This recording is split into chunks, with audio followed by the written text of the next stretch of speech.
Welcome दोस्तों, आज हम लोग किसी अपरिमेय संख्या को कैसे सिद्ध करते हैं उसी के बारे में पढ़ेंगे। जैसे एक एग्जांपल है, सिद्ध कीजिए कि √5 एक अपरिमेय संख्या है। तो फर्स्ट ऑफ ऑल सबसे पहले हम मान लेंगे कि माना कि √5 एक परिमेय संख्या है। जब परिमेय संख्या होगा तो p/q के रूप में होगा। परिमेय संख्या किसे कहते हैं? तो वे संख्याएं जो p/q के रूप में हो उसे परिमेय संख्या कहते हैं, जहां p और q पूर्णांक हो तथा सअभाज्य हो।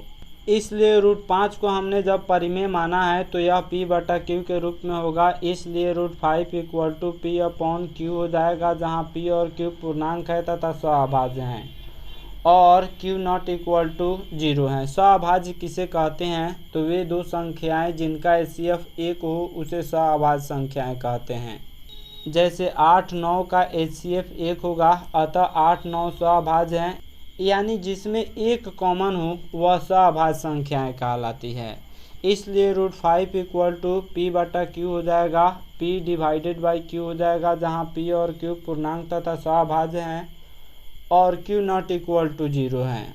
अब हम दोनों तरफ वर्ग करेंगे। लिखा जाएगा वर्ग करने पर √5 का स्क्वायर हो जाएगा बराबर p² हो जाएगा। अब फिर या 5 बराबर p² के स्थान पर हम q गुना q कर सकते हैं, q × q कर सकते हैं। या 5q बराबर p² हो जाएगा। यह q हर में है तो हम इधर अंश में ला देंगे, अतः यहाँ पे 5q बराबर p² / q हो जाएगा।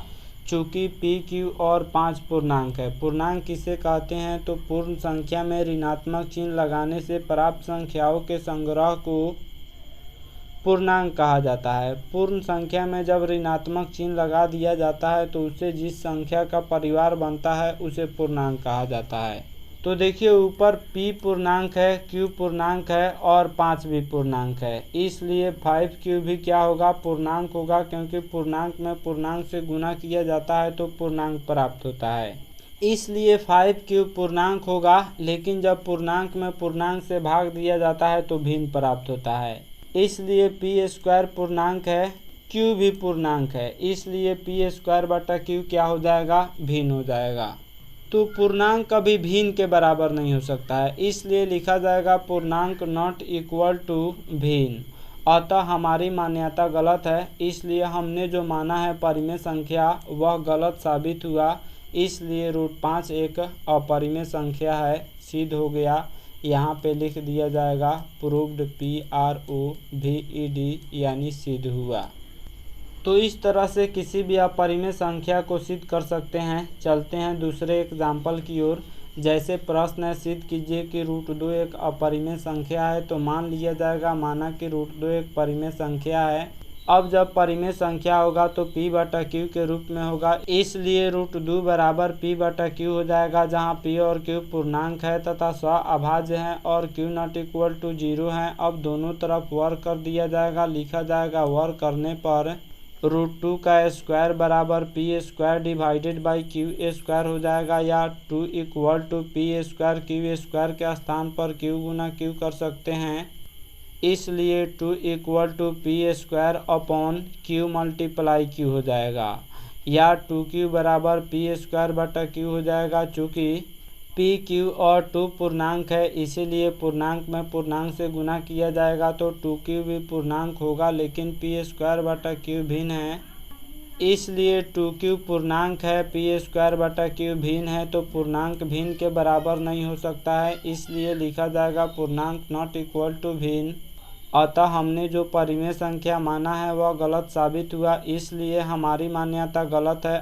अतः √2 एक अपरिमेय संख्या है।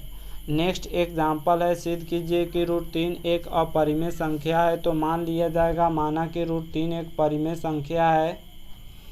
जब परिमेय संख्या होगा तो p/q के रूप में होगा, इसलिए √3 बराबर p/q, जहां p और q पूर्णांक है तथा सअभाज्य हैं और q ≠ 0। दोनों तरफ वर्ग किया जाएगा। वर्ग करने पर √3 का स्क्वायर बराबर p² / q² हो जाएगा। रूट का स्क्वायर करते हैं तो रूट हट जाएगा, अतः √3 का स्क्वायर 3 हो जाएगा बराबर p² / q × q हो जाएगा। q डबल है, इसको एक बाएं साइड में कर देंगे। तो 3q बराबर पी स्क्वायर अपॉन क्यू हो जाएगा। चूँकि पी क्यू और 3 पूर्णांक है इसलिए 3q भी पूर्णांक है लेकिन पी स्क्वायर अपॉन क्यू भिन्न है। 3q पूर्णांक है लेकिन पी स्क्वायर अपॉन क्यू भिन्न है, अतः पूर्णांक भिन्न के बराबर नहीं हो सकता है। तो लिखा जाएगा इसलिए पूर्णांक नॉट इक्वल टू भिन्न, अतः हमारी मान्यता गलत है।